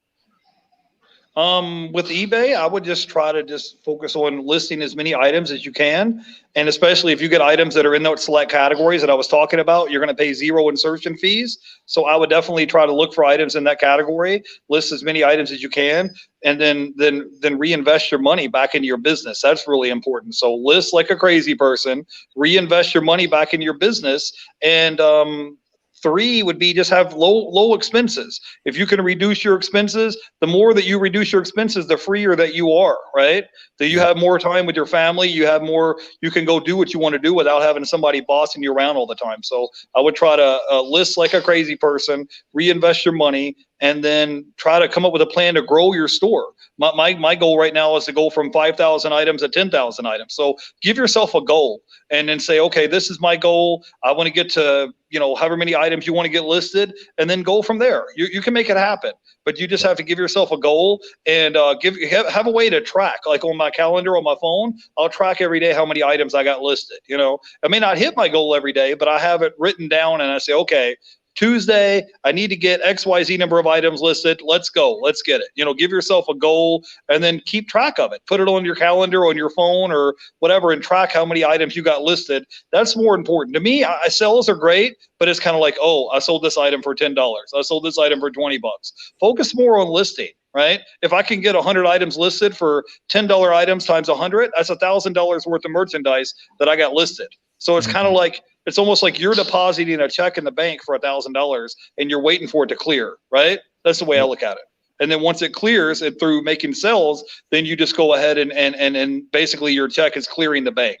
Does that make sense? So those would be my tips for eBay that I would do is just, some people want to do it part-time. That's great. But if you want to make like a full-time income out of it, you got to put in full-time hours. I was watching Hustlin' Hook's channel last night, and he was talking about you have to make compromises. You have to make sacrifices. You can't say, I want to watch every Sunday night football game and then expect to have the same results as somebody else who's hustling and grinding 7 days a week. If that's your priority is to make more income, you got to make it a priority and stick to it, That's it. Yeah. So, hey, man, I appreciate you guys for hanging out with me today. I'm sorry I'm having technical difficulties, but I definitely appreciate you guys for hanging out with me today and having me on. I appreciate you guys. Appreciate you coming on, man.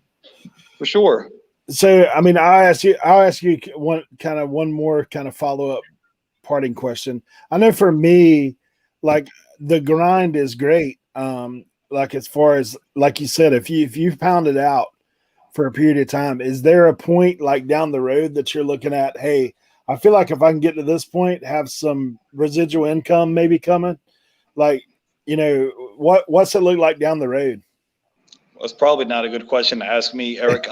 My goal is right now, this is what my goal is. I want to have my total monthly expenses to be $1,000, and I would like to have my monthly income be $100,000 for the month.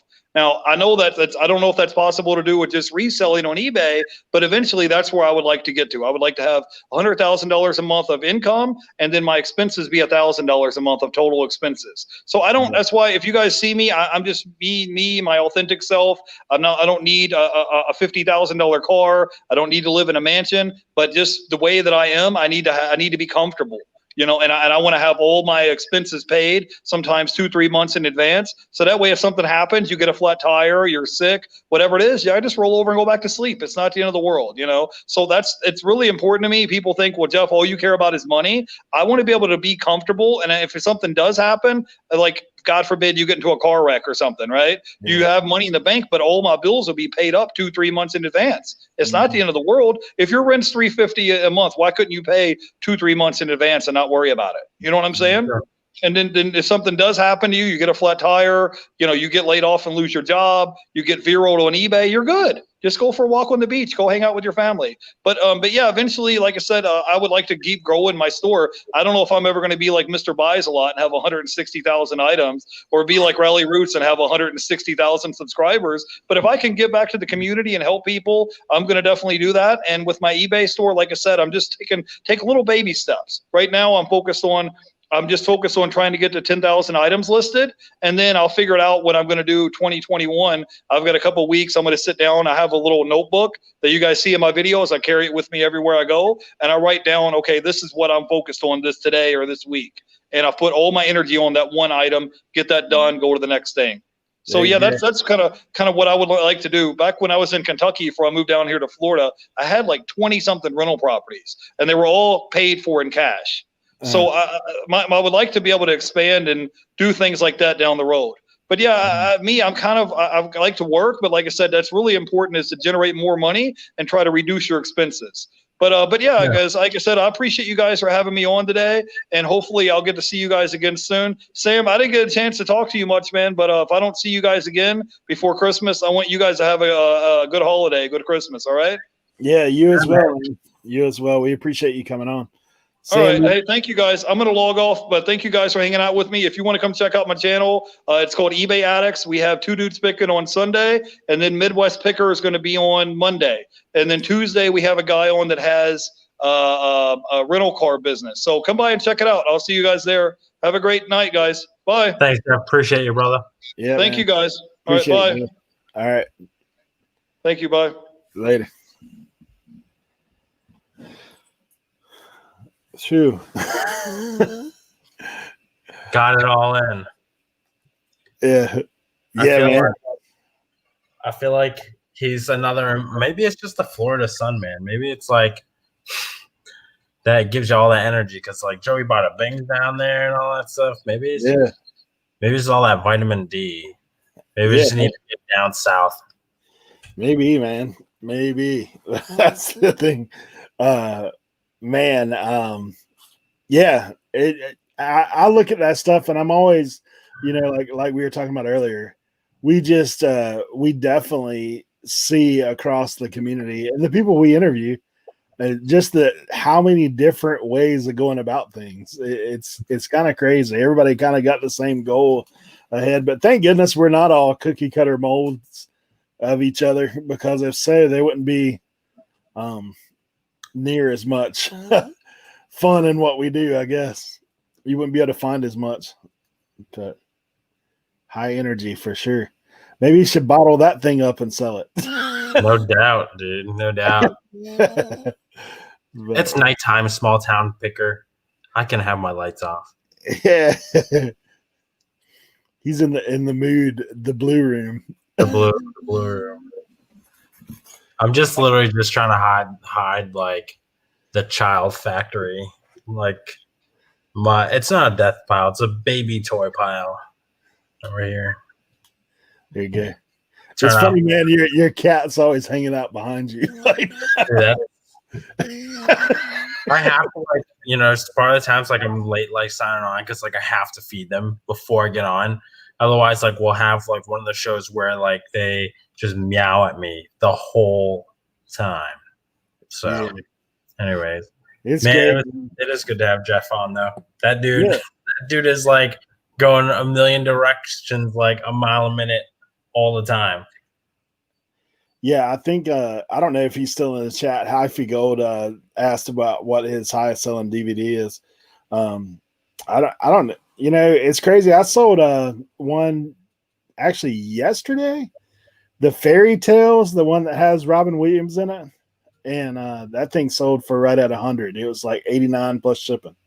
You can find those, man. I think that's the thing that he kind of neglects to talk about is the tuition fee, you know, just learning and like, oh, dude, like, I mean, how many times you called me like, oh, I got this like big haul, and then in the middle of listing it like a day or two later, you're like, dude, can you believe what this is worth? You know what I mean? Like, I do that every Tuesday, man.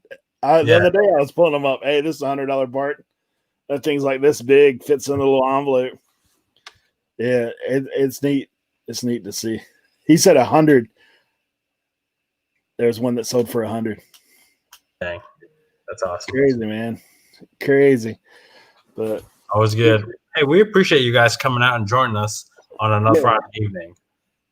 For sure. Yeah, we obviously thank all you guys for being here. Sal, thanks for dropping in. We're getting ready to leave, but appreciate you coming in. Yep. But all you guys in the chat too, as always, man. It's great to see a different side of reselling from a different point of view. You know, I know we all come at it from different directions, but it is one of those things. I appreciate each and every one of you guys as well and what you bring to the table, because there is a lot of knowledge combined. I mean, when you look at how people approach things, to think of using Dollar Tree as your warehouse, like I've seen that on videos, but it's true. It's available in DVDs. I was looking up DVD wholesale while he was talking. I was like, hey, let's see what's out there. I mean, I do it with video games every now and then, especially with Macari. Macari actually has a bunch of wholesale lots and stuff like that to look into too. So, I mean, if you can do it on eBay, you can do it on Macari as well. So, Tommy said we have to stay on until midnight now that Marcus doesn't have a show. Oh, they get rid of their show? Are they done with their show? Yeah, I think they kind of just took a break. Life happened. That's a lot of work to keep on the show. It is. We actually, you know, I went back and counted. We're actually at 35 episodes. Oh, dude, I was fluffing our stats. I was patting our stats. Well, I told you last week I thought it was 40 plus, but it's I just was just going off of what you were saying, but we appreciate you guys 35. It feels like it's been 40 plus for sure. 35 there, even at that's a lot. I know. We've been going at it for a while. I was like thinking, I'm like, dude, we're creeping up on a year. Yeah. I mean, we're not really, but we're like, the year is near. Andy. Brian said, who's filling the time slot? Any one of you guys, any one of you can fill that time slot. Go live. Y'all make a decision. We'll pitch it to you. Yeah, go for it, man. Andy can go on right like what in 10 minutes and talk about feet or whatever he wants to talk about. Yeah. Andy, I did see some rollerblades the other day, but they were roached. Those things are like, man, look like the wheel weren't even turning on that thing. Spuds McKenzie, Andy. Yeah. Well, guys, like I said, we appreciate it. I'm actually going shopping tomorrow with my family. So I'm going to see if there's any yard sales on our way. But other than that, Tori's up for the day. So they're doing a little Christmas shopping. Gonna see if we can find any deals on Ross or TJ Maxx. So hopefully, I know them dunks are just waiting in there for me to come and look at tomorrow. Leroy, hey, that's who's going live. Leroy, talking to us about tools. Yeah, but yep. Yeah, bearded veteran. Appreciate you. See you, Leroy. We got to restart. Man, you guys. It is crazy Fridays that there's nobody. I guess, it's weird. Everybody's kind of respectful of each other's time for the most part. I know, dude. For a while there, I felt like everybody was like doing Friday nights. Yeah. And then, I don't know. Kim said it was dry today. You guys still hunting, searching for? It's been hard. I haven't been on the YouTubes as much. Yeah, so I miss you guys. But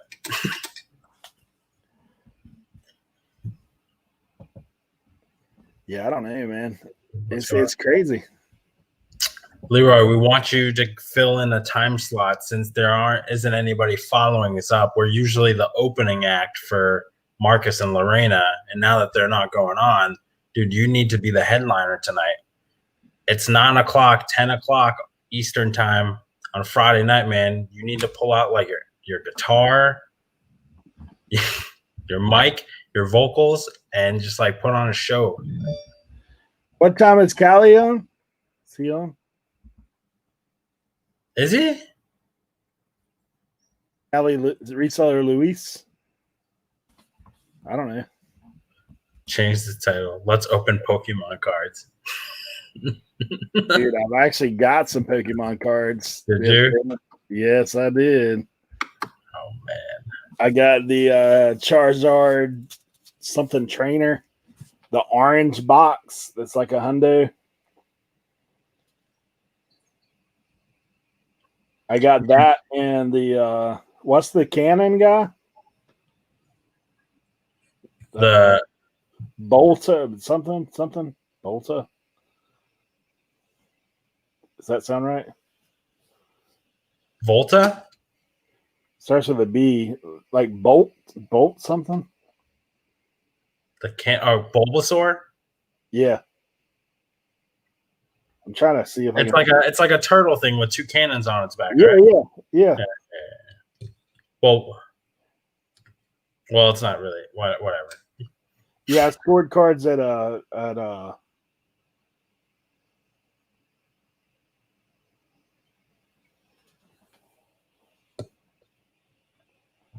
Boom. At Walmart.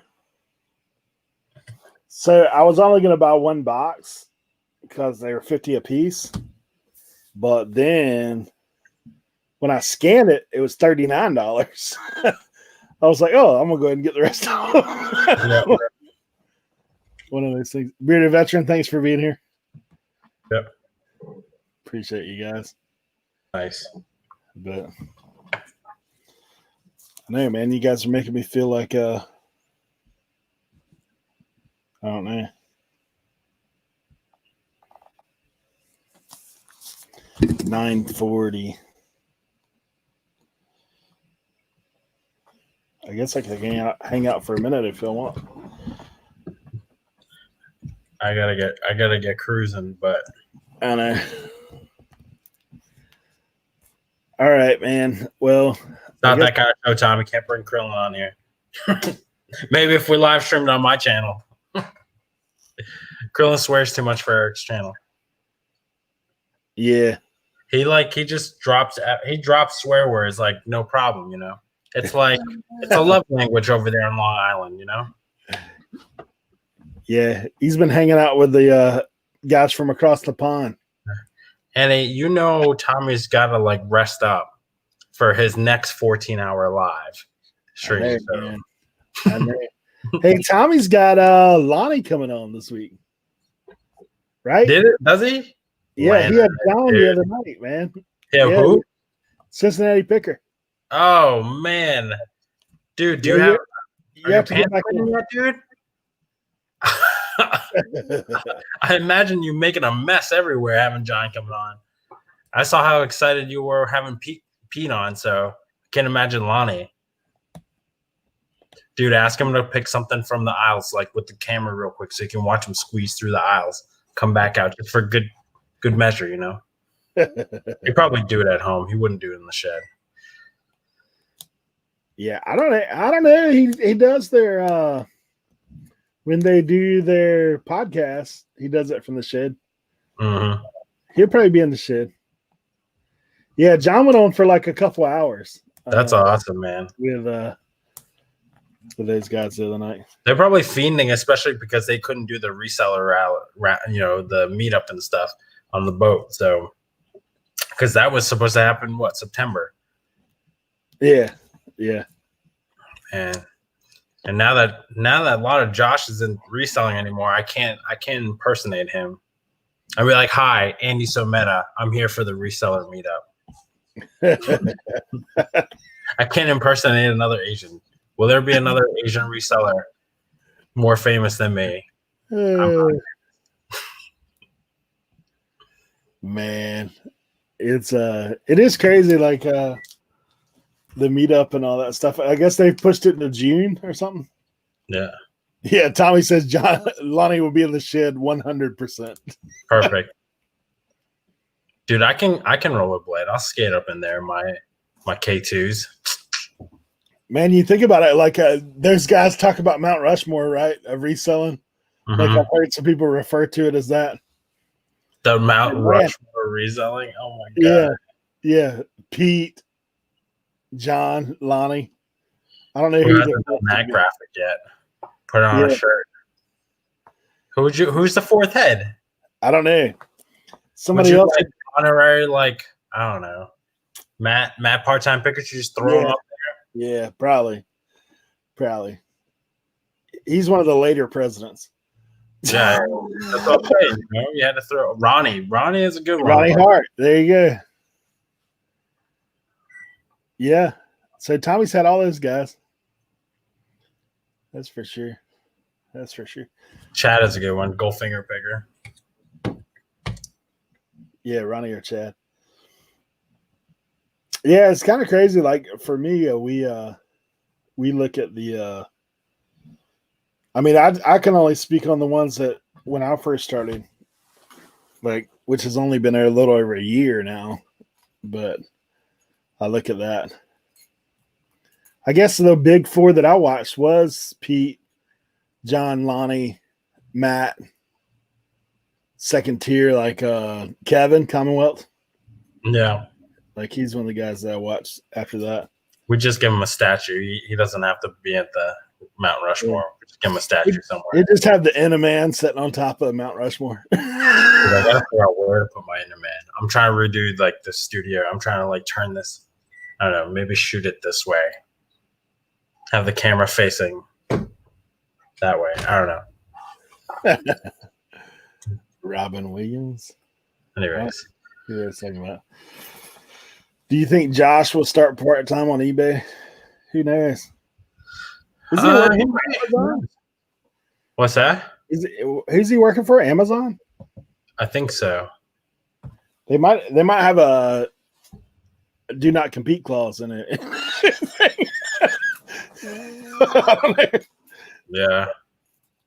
I have a buddy who's just starting to deliver for Amazon. I mean, he doesn't mind it. So that's what Andy said. They would sell Entenmann's at the gift shop for the monument.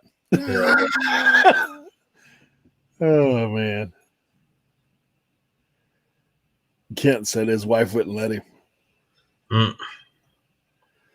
There you go. There you go. I think Lonnie would be Lincoln. That's what Andy said. So specific. Shasha said he would start on YouTube again. Yeah, he came out a video. I didn't finish it, but came out with a video that he failed eBay or failed as a reseller or something like that. I don't know.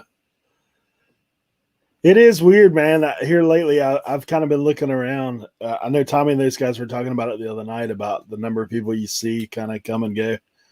I was like, yeah, there's definitely some of that going on for sure. So, life factor too, you know. Yeah, like, I mean, it's definitely hard. I mean, it's nice like you have Virginia and I have Christina who are supportive. Yeah, but you know, I can imagine that like not having support like being tough. Yeah, that would be yeah. I mean, there's no way I could do it, man. I'd be living in the shed. That's what would be happening with me. Mm-hmm. Well, that's why, you know. I mean, I know Tommy's brought it up on his show a couple of times. You know, it's hard. Just the thrift life, it's hard. You know. Well, you think of I mean, depending on people's personality too, because I mean, you think like there's people I run into, dude. If you said that you're going to get it at the thrift shop, like it's almost like you got the cooties, right? Like they don't want to be anywhere around you. They're like, get away from me. You touch something in the thrift store, like what's going on? But yeah. Oh, there you go. Harry went live. Harry Humstone. All right, guys. There you go. Adult time. We thank you guys for hanging out. Y'all can go tell Harry the doll sent you guys. Yeah. In fact, let me find Harry's channel. We'll drop the link. Harry Humstone. We're looking at his stats and we're like, yo, your channel like gave me a lot of boost this day. Here we go. He's like challenging you to enter if you dare. What is this business? Raid Harry. There 3 you go. candy cane challenge. Over 55 chat. Wait. Is this what like are you doing, Harry? Ageist thing? Ageist. Anyways, love you guys. Hey, thank you guys. I have to go, but hope you guys have a great night. Thank you for joining us. We appreciate you being here. We will catch you guys next week, and then we'll see what's going on with afterwards. Because I think Christmas Day is on a Friday. So I think Christmas Day is on a Friday. Is that right? I don't know. Is it? Indeed it is. Yeah, we have to figure that thing out. I don't know about that one. Friday. Yep. All right, guys. We will see you next time. Next Friday. Same bat time, same bat channel. Take care, guys. All right. Later. Later.